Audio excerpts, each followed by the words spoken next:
Sinasailalim sa intensive intervention sa Bahay Pag-asa ang mga menor de edad na nakakagawa ng krimen. Posible po silang magtagal dito hanggat hindi nakikitaan ng pagsisisi. Saksi si JP Soriano.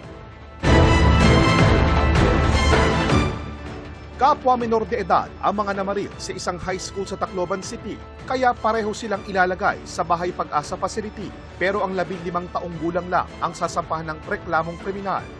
Ang 14 na taong gulang na namaril, pananaguti sa pamamagitan ng intensive intervention. Alinsunod sa Juvenile Justice and Welfare Act o Republic Act 9344. Gagawin yan sa IJIS-SC o Intensive Juvenile Intervention Support Center ng isang Bahay Pag-asa Facility tulad ng isang ito sa Quezon City. Pero may ganito rin sa bawat rehiyon. Narito po tayo ngayon sa isang Bahay Pag-asa Facility sa Quezon City at narito nga po ngayon ang mga menor de edad na nasangkot sa iba't ibang uri ng krimen. At bahagi po na kanilang tinatawag na structured activity ay ang pagdalo sa mga klase gaya ng life skills lectures na nagaganap sa akin likuran na pinangungunahan ng isang psychologist.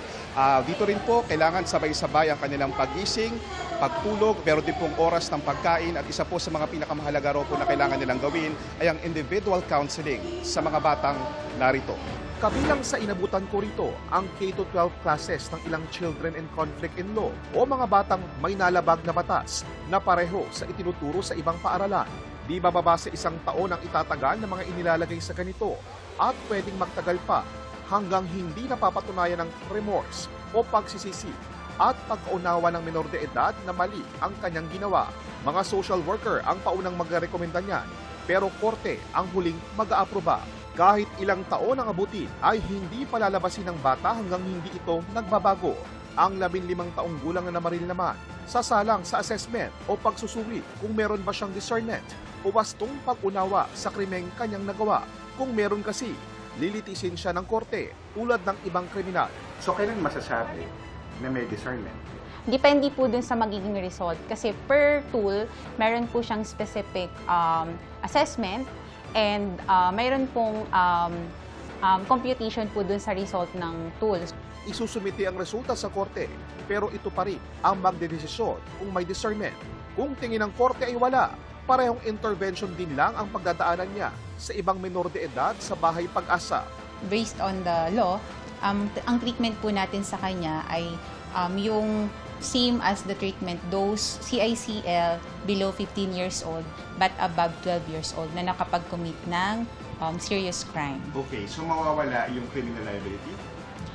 Basically, yes. Pero kung tingin ng korte ay meron, iuutos itong dalhin siya sa isang Regional Rehabilitation Center for Youth o RRCY o kaparehong pasilidad na accredited ng LGU o DSWD.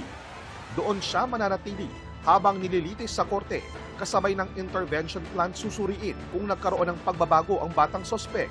Kung 21 years old na, ay aalamin muli kung nagbabago ba siya. So if ever wala talagang reformation on the part of the child, so it will be submitted, the progress will be submitted to the court and the court will decide on the case.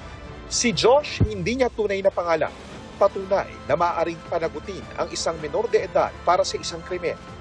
Nililitis siya para sa kasong rape na ginawa niya noong 17 taong gulang lang siya.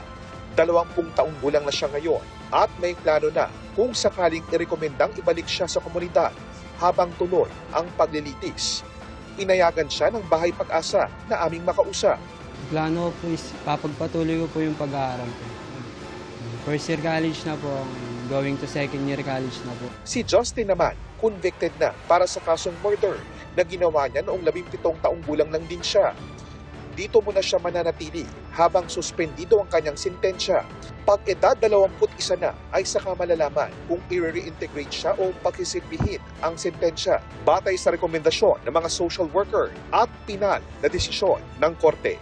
Pagpasok ko pa lang po dito, sinabi ko na po sa sarili ko na aayusin ko na yung buhay ko.